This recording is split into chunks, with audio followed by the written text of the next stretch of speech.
Mapalad ang sumusunod sa salitang buhat sa Diyos at namumuhay ng angkop. Hallelujah, hallelujah, hallelujah, hallelujah.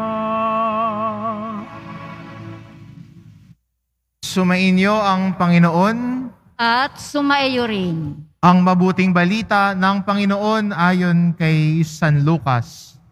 Papuri sa iyo, Panginoon. Noong panahong iyon dumating ang ina at mga kapatid ni Jesus, ngunit hindi sila makalapit dahil sa dami ng tao. May nagsabi sa kanya, "Nasa labas po ang inyong ina at mga kapatid. Ibig na lang makipagkita sa iyo." Ngunit sinabi ni Jesus, "Ang nakikinig ng salita ng Diyos at tumutupad nito, ang siya kong ina at mga kapatid." Ang mabuting balita ng Panginoon. Pinupuri ka namin, Panginoong Heso Kristo. Magsiupo muna ang lahat.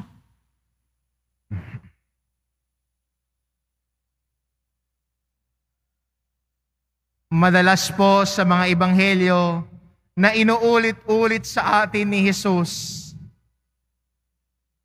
na ang kahalagahan ng pakikinig sa salita ng Diyos at pagtupad nito. Bakit inuulit? Bakit paulit-ulit? Hindi dahil sirang plaka si Jesus. Di ba? Minsan pag may tao, paulit-ulit na lang sinasabi.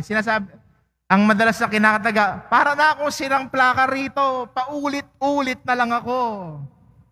Pero bakit inuulit-ulit ni Jesus ito? Dahil importante at mahalaga.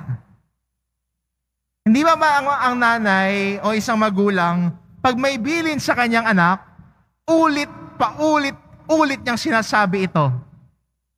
Di ba minsan ang mga nanay, pag nagagalit na at naiinis, sinasabi, para na nga ako sirang plaka rito, kaulit-ulit. Dahil importante ang sinasabi niya.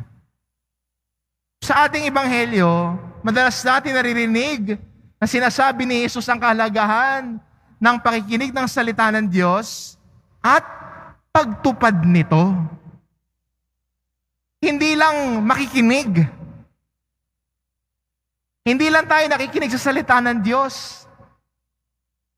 At sa simbahan, pinakikinggan natin lagi ang salita ng Diyos. Hindi lang tayo nakikinig tapos ipopost natin. Feeling blessed, hearing God's Word. Pero sana, mula sa pakikinig, mamunga ito sa ating pagkilos at gawa.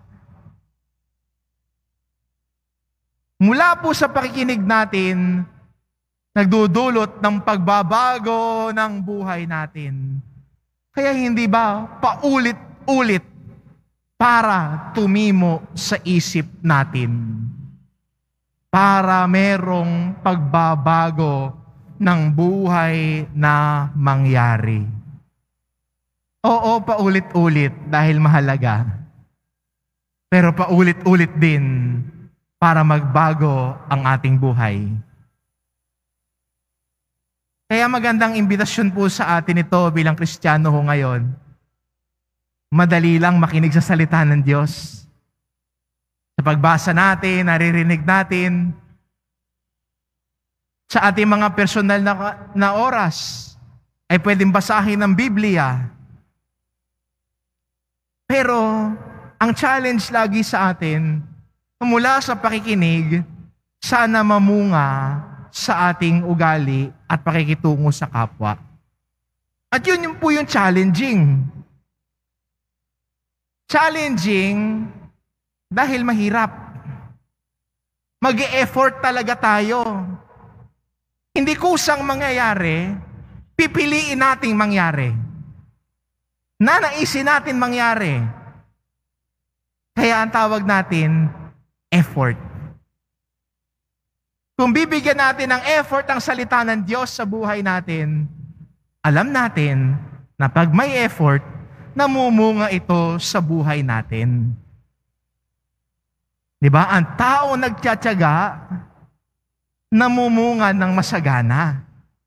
Kung tayo po din bilang Kristiyano, ay magtsatsaga ho sa ating pamumuhay bilang Kristiyano, magtsatsaga ho sa ating pagsisikap na isabuhay ang salita ng Diyos na naririnig natin, lalong-lalo na pa nagsisimba tayo, doon tayo lalago at mamumunga ng sagana. Kaya nga, di ba sabi ni Jesus, ang nais ko ay mamunga kayo, mamunga ng masagana, dahil yan sa pakikinig natin ng salita ng Diyos at pagtupad nito. Sa ating ebanghelyo, iba ngayon ang talinhaga na ginamit ni Jesus.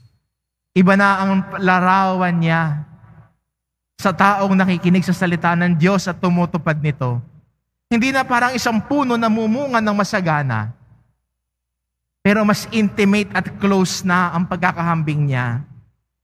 Ang sinasabi na niya, ang nakikinig sa salita ng Diyos at tumutupad nito ay siyang aking ina at kapatid. Kaya ho, maganda rin po sa atin bilang mga deboto ng mahal na pong Jesus Nazareno, tinatawag tayo na maging kapatid ni Jesus.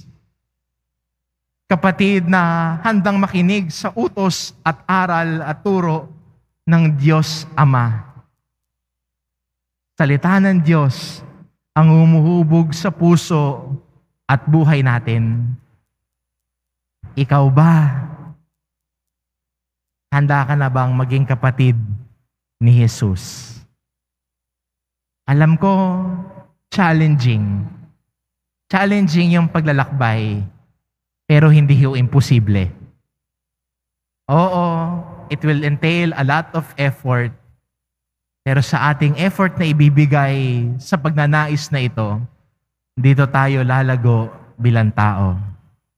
Kaya ang imbitasyon ngayon, na nais nating mapalapit sa mahal na pong Jesus Nazareno, maging kanyang kapatid. Tayo ay makinig sa salita ng Diyos at tuparin natin ito sa ating buhay. Amen.